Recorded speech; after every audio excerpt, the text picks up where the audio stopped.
The phone's harsh ring pierced the silence of my bedroom at 3 a.m. I was already awake, staring at the ceiling as rain pattered against the window. Sleep hadn't come easily since my last deployment. As captain of the Danish Special Forces Elite Paranormal Response Unit, peaceful nights were a luxury I rarely enjoyed. "Captain Nielsen," I answered, my voice steady despite the hour. The voice on the other end belonged to Colonel Rasmussen, my commanding officer. His words were clipped, urgent. "Anders, we have a situation in Jutland, Hjemstaden. Pack your gear and be at base in 30 minutes. The line went dead before I could respond. Typical Rasmussen, a man of few words, especially when things went wrong, and things had gone very wrong indeed. I dressed quickly, my movements automatic after years of similar calls. The safe in my closet opened with a soft click, revealing my personal sidearm and the specialized equipment we'd been issued after the Bergen incident. The memory of that operation still haunted me. Some horrors you never forget, no matter how hard you try. The drive to base was surreal. Copenhagen's streets were empty, slick with rain that reflected the streetlights like twisted mirrors. My mind wandered to the rumors I'd heard about Hjemstaden, a quiet town, unremarkable except for its history of unexplained disappearances and strange lights in the sky. Local folklore spoke of ancient burial grounds and cursed lands, but we'd learned the hard way that folklore often held dangerous truths. The base was alive with activity when I arrived. In the briefing room, I found my team already assembled. Magnus Thorsen, our communications specialist, was checking his equipment with methodical precision. His background in military intelligence made him invaluable for operations like this. Eric Larson, our combat medic, sat quietly in the corner, reviewing medical documents on his tablet. His expertise in biochemical threats had saved our lives more times than I could count. Lars Peterson, our marksman and technology expert, paced the room, his fingers drumming an anxious rhythm on his thigh. Colonel Rasmussen entered, followed by two men in civilian clothes who radiated government authority. The colonel's face was grave as he dimmed the lights and activated the holographic display. "Gentlemen," he began, 24 hours ago, we lost contact with Hjemstaden's military garrison. A routine operation went dark. Satellite imagery shows anomalies. The hologram flickered, showing thermal scans of the town. The temperature patterns were impossible. Cold spots that moved against the wind, heat signatures that appeared and vanished without explanation. 6 hours ago, we sent in a containment team, Rasmussen continued, his voice tightening. We lost contact almost immediately. Their last transmission. He pressed a button and static filled the room, punctuated by screams and words in a language I didn't recognize. The civilians stepped forward. One introduced himself as Dr. Jensen from the Defense Science Division. What we're dealing with appears to be a Class 5 reality distortion event. The town's quantum signatures are unstable. We've detected energy patterns similar to those from the Bergen incident, but exponentially stronger. My stomach tightened at the comparison. Bergen had cost us 3 good men, their minds shattered by whatever they'd encountered in that mountain facility. This would be worse. The briefing continued as they outlined our mission objectives. Primary goal, locate the missing soldiers. Secondary, assess and contain any paranormal threats. The equipment they'd issued us was cutting edge. Reality anchors, temporal stabilizers, and new prototype sensors designed to detect dimensional anomalies. One more thing, Rasmussen added as we prepared to leave. The town's population, we can't account for them. No evacuations were reported, no mass exodus. 8,000 people have simply vanished.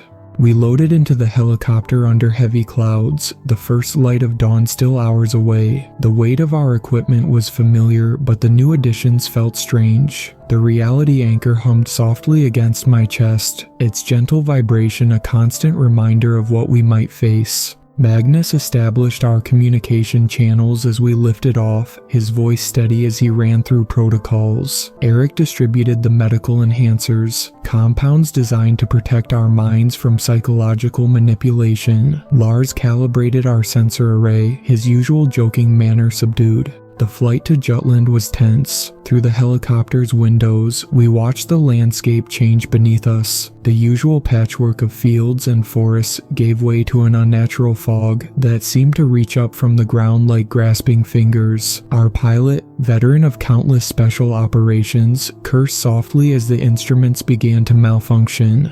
"Something's interfering with the avionics," he reported, fighting to maintain altitude. "GPS is dead, compass is spinning, and the radar." The screen before him showed impossible readings, patterns that twisted and changed even as we watched. The fog thickened until we could barely see the ground below. Through breaks in the clouds, we caught glimpses of Hjemstaden. The town's silhouette was wrong somehow, the buildings seeming to shift and change when viewed from different angles. Dark shapes moved through the streets, too large to be human, too fluid to be vehicles. Our emergency landing came after the helicopter's engines began to fail. The pilot managed to set us down in what had once been the town's sports field, now overgrown with strange, luminescent vegetation that pulsed with an inner light. The plants seemed to respond to our presence, turning toward us like sunflowers tracking the sun. As we disembarked, our sensors immediately began registering anomalies. The air itself felt thick, resistant, as if we were moving through water. Sound behaved strangely. Our footsteps echoed too long. Our voices seemed to come from the wrong directions. "Temporal displacement detected," Lars reported, studying his instruments. "Local time flow is unstable. We need to move carefully." The team formed up, weapons ready, sensors active. The town waited before us, a maze of twisted streets and warped buildings. Somewhere in that nightmare landscape were our missing soldiers, and answers to questions I wasn't sure I wanted to ask. I checked my reality anchor one last time and gave the order to move out. As we entered the town proper, I couldn't shake the feeling that we were being watched, not just by eyes, but by something that saw through dimensions we couldn't comprehend. The first sign that things were worse than we'd imagined came when Magnus's radio picked up a transmission. It was a military frequency, but the message was impossible. Our own voices, describing horrors we hadn't encountered yet. The streets of Hjemstaden stretched before us like broken teeth in a twisted smile. Empty vehicles littered the road, their engines still running, radios playing static. A police cruiser's lights spun silently, casting red and blue shadows that lingered too long in the air. The effect was like strobing through thick syrup, each color hanging in space seconds after it should have faded. "Movement, 2 o'clock, Lars whispered, his rifle tracking something I couldn't see. Through my night vision goggles, the streets ahead appeared clear, but the motion sensors told a different story. Something was disturbing the air currents in impossible patterns, as if solid objects were passing through walls. Eric's medical scanner chirped softly. "Biological signatures everywhere," he reported, frowning at the readings. "But they're wrong, like echoes of life rather than life itself."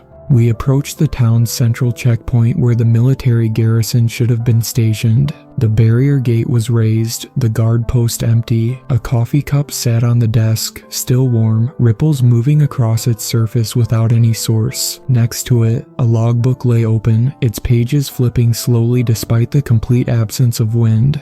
Magnus moved to examine the security monitors. The screens showed footage from around town, but each feed seemed to be operating in its own timeline. One camera displayed morning light, another deep night. In one feed, I watched our team approaching the checkpoint, but our movements were jerky, unnaturally fast, like a corrupted video file. "Sir," Magnus called, his voice tight. "You need to see this."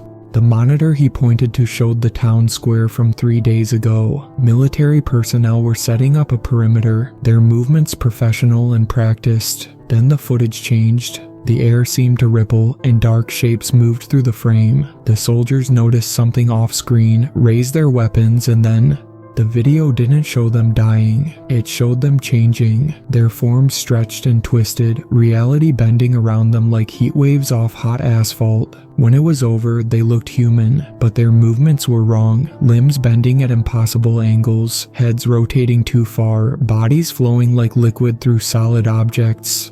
Thermal imaging, I ordered, switching my goggles. The temperature map of the town revealed patterns that defied physics. Cold spots drifted through buildings, leaving trails of frost in their wake. Hot spots pulsed with rhythmic intensity, like heartbeats in the infrastructure. We found the first body at the local school, a soldier or what remained of one. His uniform was pristine, but his flesh had been transformed. The skin had a metallic sheen, and beneath it, we could see structures that were neither bone nor machine, but something in between. His eyes were open, reflecting light like mirrors, and in their surface, I saw movement that didn't match our surroundings. Eric knelt to examine the body, his hands steady despite what we were seeing. His cellular structure is still changing, he reported. The transformation is ongoing, even though he's been dead for at least 48 hours. The school halls were a nightmare of distorted physics.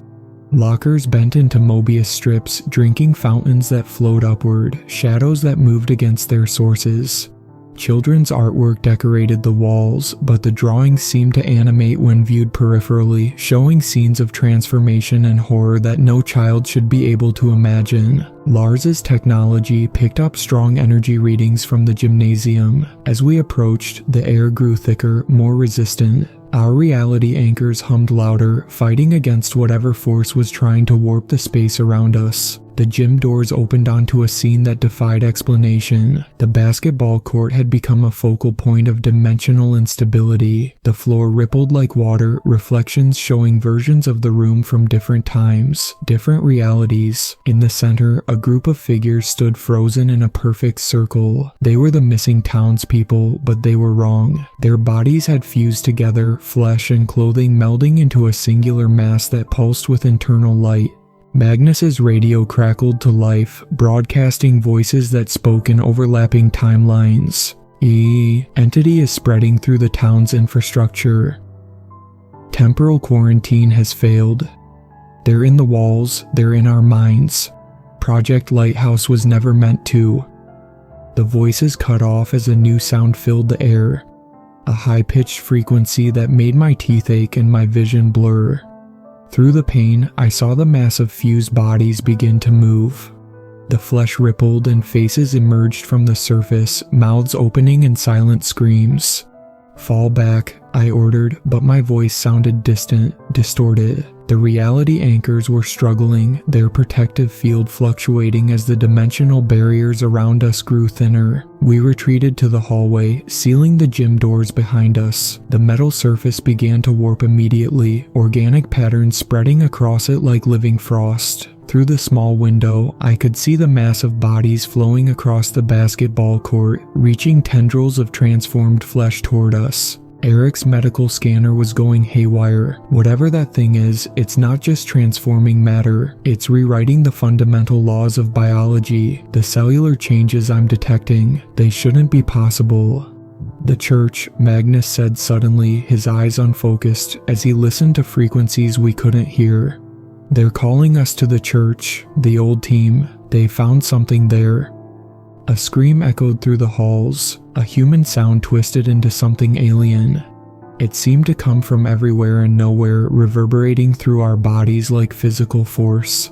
In response, the thing in the gymnasium began to pulse faster, its light growing brighter, its influence reaching through the walls toward us.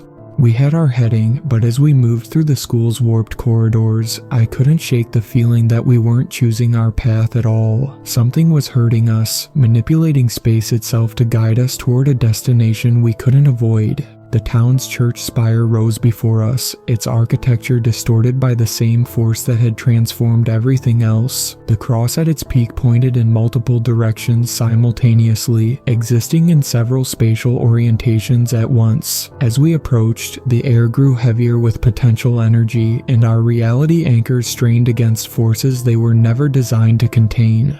The church doors swung open at our approach, wood groaning like a living thing. Inside, the nave stretched impossibly long, pews twisted into organic shapes that still held the shadow of their original form. Stained glass windows lined the walls, but their biblical scenes had transformed into something else. Figures contorting in impossible ways, angels with too many wings, saints whose faces rippled and changed as we watched. Multiple temporal signatures, Lars reported, his voice barely above a whisper. The church exists in at least 3 different time periods simultaneously. We need to be careful where we step. One wrong move could throw us into temporal feedback. Our footsteps echoed strangely on the stone floor, each sound repeating in patterns that grew more distorted with every iteration. The air was thick with incense, but underneath was a metallic smell that reminded me of blood and ozone. Our helmet-mounted lights caught motes of dust that hung suspended, forming patterns that looked almost like written words before dispersing.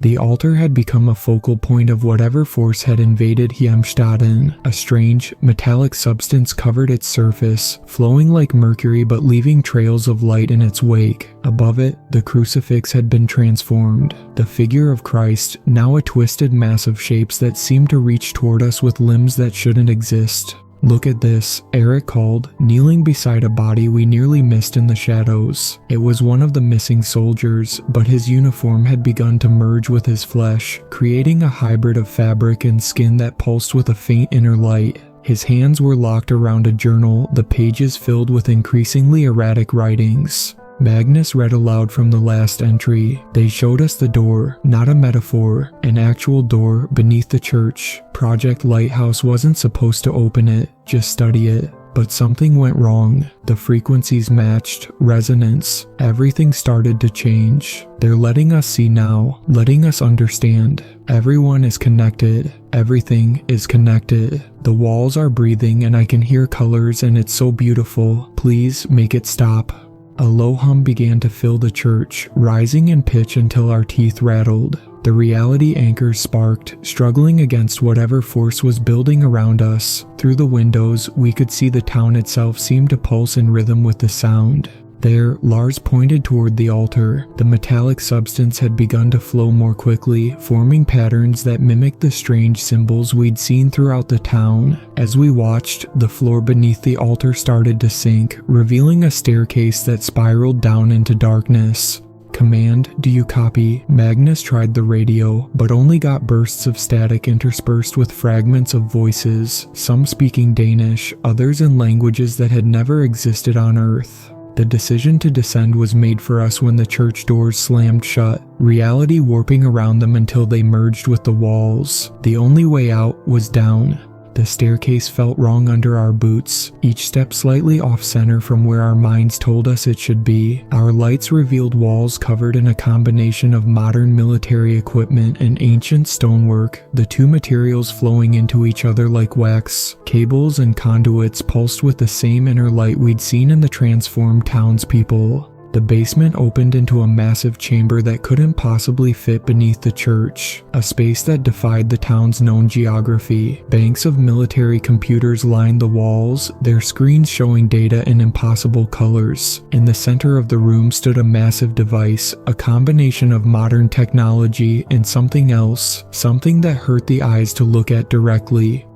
"Project Lighthouse," I breathed, recognizing the apparatus from classified files I'd once glimpsed. But it had changed, transformed like everything else in the town. The machine had grown organic components, tendrils of living metal that spread across the floor and up the walls. Lars moved to one of the computer terminals, his fingers flying over the keyboard. "This is incredible," he muttered. According to these logs, they were studying dimensional frequencies, trying to communicate across realities. But they found something else, something that was already trying to break through.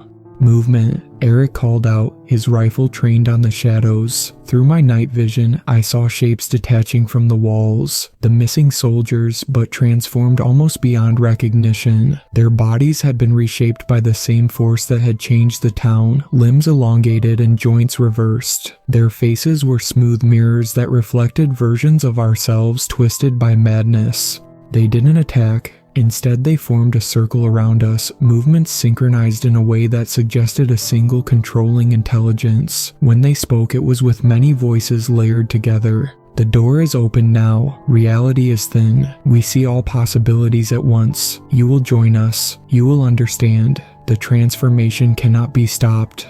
Lars's reality anchor failed first, sparks flying as the device overloaded. The air around him began to ripple, and he screamed, a sound that started human but quickly modulated into something else. His body seemed to stretch, skin becoming translucent, revealing geometries beneath that shouldn't exist in three-dimensional space. Lars, I reached for him, but Magnus held me back.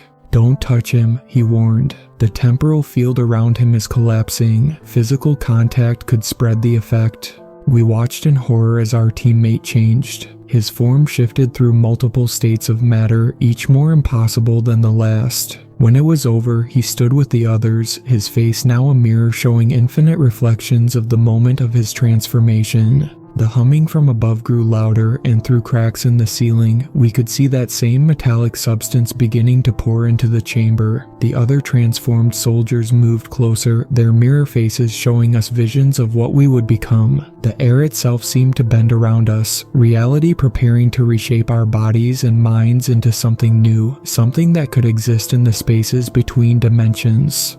The transformed Lars took a step toward us, his movements liquid and wrong. Join us, Anders, he said, but his voice came from everywhere at once. The pain only lasts until you understand. Then you see the beauty of it all. Eric's medical scanner shrieked a warning as the metallic substance began climbing the walls faster, forming patterns that hurt to look at. Our cellular structure is becoming unstable, he shouted over the rising hum. Whatever changed them is trying to change us too. Magnus was bent over a computer terminal, his fingers dancing across keys as multiple screens flickered with data. Project Lighthouse, he called out. It wasn't just studying dimensional frequencies, it was looking for something specific, a signal that had been bleeding through into our reality for centuries. The transformed soldiers moved in perfect synchronization, forming a tighter circle around us. Their mirror faces showed increasingly disturbing reflections. Versions of ourselves that had already given in, already changed. I saw myself with too many limbs, with skin like liquid metal, with eyes that saw through time itself. The old legends, Magnus continued, his voice strained as he fought against the dimensional pressure building in the room. The stories about Hjemstaden's cursed grounds, the disappearances throughout history, it was all connected. The entity was always here, just waiting for someone to open the door wide enough. My reality anchor sparked and sputtered, its protective field fluctuating. Through the failing shield, I felt the entity's presence more directly. An infinite consciousness that existed across multiple dimensions, seeing all possible realities at once. It had been trapped between spaces for eons, and now it was finally breaking through. There's a kill switch, Magnus shouted, pointing to a heavily modified server bank. The original Project Lighthouse team built it in case something went wrong.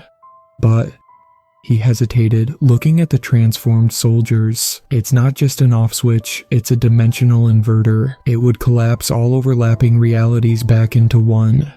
What happens to them? I asked, gesturing at our former colleagues. What happens to Lars? They're existing in multiple dimensional states simultaneously, Eric explained, understanding dawning in his eyes. If we force everything back into a single reality. The transformed soldiers seemed to realize what we were discussing. They moved faster than should be possible, their bodies flowing like mercury across the floor. Lars's mirror face showed an expression of pure horror as he reached for us with limbs that kept multiplying. Get to the server bank, I ordered, firing my rifle at the approaching figures. The bullets passed through them like they were made of smoke, but the impacts disrupted their forms momentarily, buying us precious seconds. Eric's reality anchor failed next, and I watched helplessly as the dimensional energies began to affect him. But instead of transforming completely, he seemed caught between states. One moment solid, the next transparent, his form flickering between human and something else.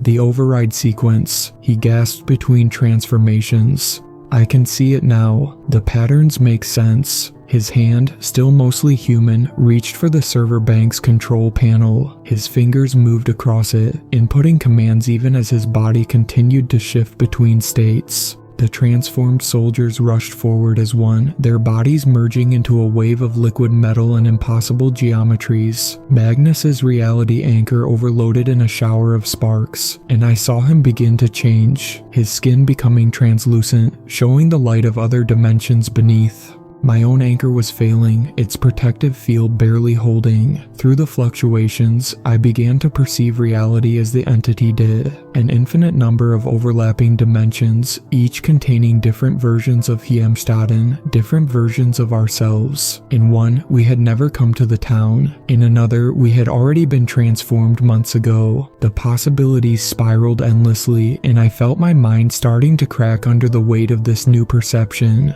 Eric's partly transformed hand slammed down on the final command key. The server bank hummed to life, its modified components glowing with energy. The transformed soldiers screamed in voices that existed across multiple frequencies at once, their unified form breaking apart as reality itself began to shudder. "It's done," Eric managed to say, his body now more light than matter. "The inversion has started. Anders, you have to complete the sequence. Your anchor, still partially functioning, might protect you."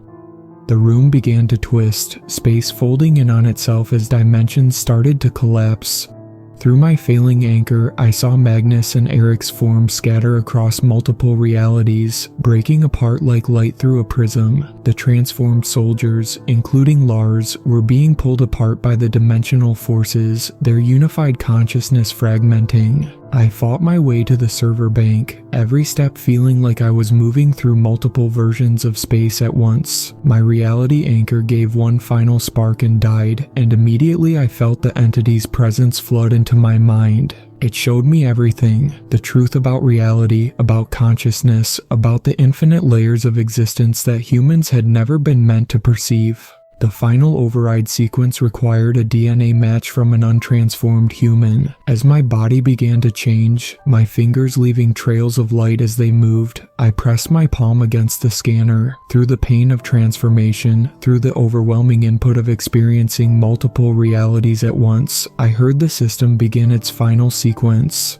The entity fought back, using its connection to my changing consciousness to show me visions of power, of transcendence, of existence beyond the limitations of a single reality. Part of me wanted to give in, to accept the transformation and become something greater than human. The power was intoxicating, the knowledge infinite. But I also saw what would happen if the entity fully entered our reality, the transformation spreading beyond Hjemstaden, consuming city after city, country after country, until humanity itself was changed into something unrecognizable, a transformation that couldn't be undone, a change that would erase everything that made us human.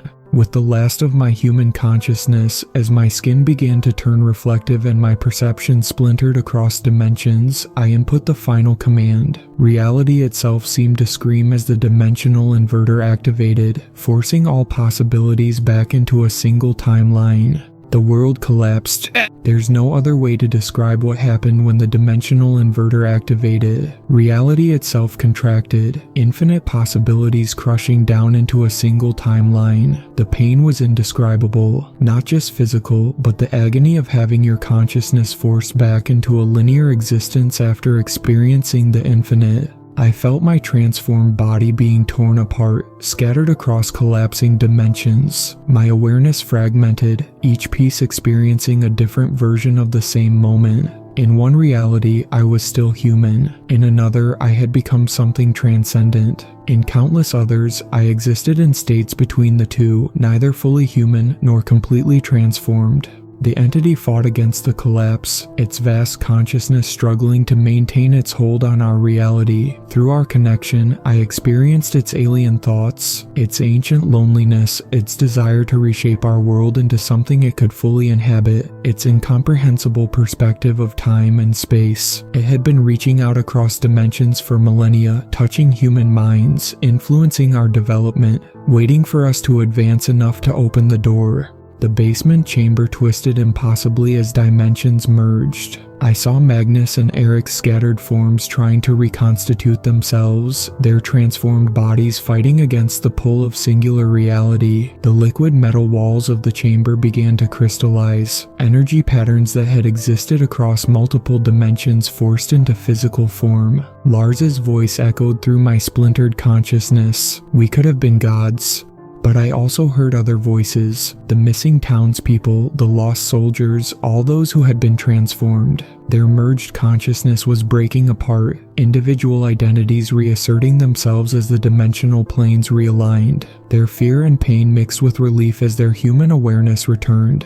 The entity made one final attempt to maintain its hold. Through the fragmenting dimensional barriers, it offered me a choice, a way to preserve a portion of its existence within my consciousness. I could become an anchor point, allowing it to maintain a small connection to our reality. The knowledge and power would be mine to keep, a bridge between human understanding and infinite dimensional awareness. For a moment, I was tempted. The entity showed me possibilities, ways to use its power for good, to advance human knowledge, to prevent future catastrophes. But I also saw the risk. Even a small portion of its influence could spread, growing slowly until the transformation began again. No, I thought, pushing back against its offer, humanity needs to find its own way. The entity's presence recoiled, its connection to our reality finally breaking as the dimensional inverter reached full power. The collapse accelerated, reality snapping back like a rubber band released from tension. In that final moment, I felt the entity's farewell, not in words, but in concepts that my human mind struggled to interpret. A warning, perhaps, or a promise to return when humanity eventually reached across dimensions again. The last thing I remember before losing consciousness was watching my own body reform, dimensional energy crystallizing into familiar shapes. But I knew I wasn't returning to my original state. The experience had changed me in ways I couldn't fully understand. I woke up 3 days later in a military hospital outside Copenhagen. The official report would later state that a gas leak had caused mass hallucinations in Hjemstaden, followed by an explosion at a previously unknown military research facility. The town itself was quarantined, surrounded by fences and warning signs, its streets empty but otherwise appearing completely normal. The rescue teams found no trace of the transformed soldiers or townspeople. The basement chamber beneath the church had collapsed, its advanced technology reduced to unrecognizable scrap. Project Lighthouse was officially decommissioned, its records sealed and its existence denied. Magnus and Eric were found scattered across the town, pieces of them in different locations, as if they had been torn apart and reassembled incorrectly. They were alive, but changed. The doctors couldn't explain their condition. Their bodies appeared human, but their cellular structure was unlike anything ever documented. They were kept in isolated observation, their fragmented memories providing the only clues to what had really happened. Lars's body was never found. Sometimes, in my dreams, I see his mirror face watching me from reflective surfaces, showing me glimpses of other realities where the dimensional collapse never happened, where humanity evolved into something both more and less than human. As for me, I was declared fit for duty after a month of observation, but I knew I wasn't the same. The doctors found nothing physically wrong, but they didn't know what to look for. They couldn't see how my perception had changed, how I sometimes catch glimpses of other timelines bleeding through the corners of reality. In quiet moments, I can still feel the echo of infinite dimensions, like a phantom limb that never existed in this timeline. The dimensional inverter didn't just collapse multiple realities, it created a new one, a composite of all possible timelines. We exist in a world patched together from fragments of infinite possibilities, and sometimes the seams show. I see them in the way light bends around certain objects, in the strange patterns that form in crowds, in the dreams that feel more like memories of futures that never happened. The military keeps me under constant observation, though they hide it well. They know I'm different, even if they don't understand how. They monitor my missions, my interactions, my psychological evaluations. They're waiting for signs that the entity's influence survived within me, that the transformation might somehow begin again. But what they don't understand is that the real change isn't physical. You can't experience infinite dimensions and remain the same person. I carry within me memories of countless possible lives, fragments of knowledge from realities where humanity evolved along different paths. The entity is gone, but it left behind questions that our single-dimensional science can't begin to answer. Sometimes, late at night, I return to Yaden. The town appears abandoned, but in the right light, at the right angle, you can see echoes of what happened. Shadows that move against their sources, windows that reflect scenes from other timelines, walls that still hold the memory of transformations that now never occurred.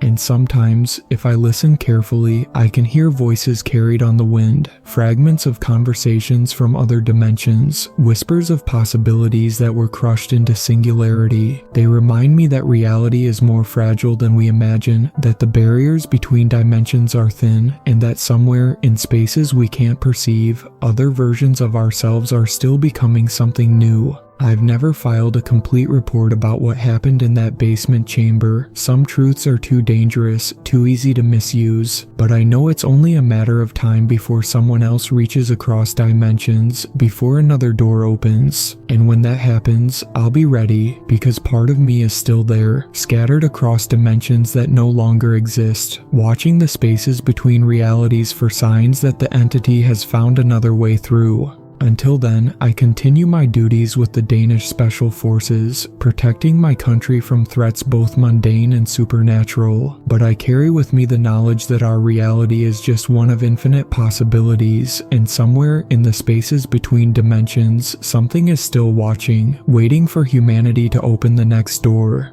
The town remains quarantined, its streets empty, its buildings slowly decaying, but if you stand at its center at exactly the right moment, when the light hits the church spire just so, you might see what I see, a glimpse of other Hjemstadens, other realities bleeding through, reminding us that some doors, once opened, can never be fully closed.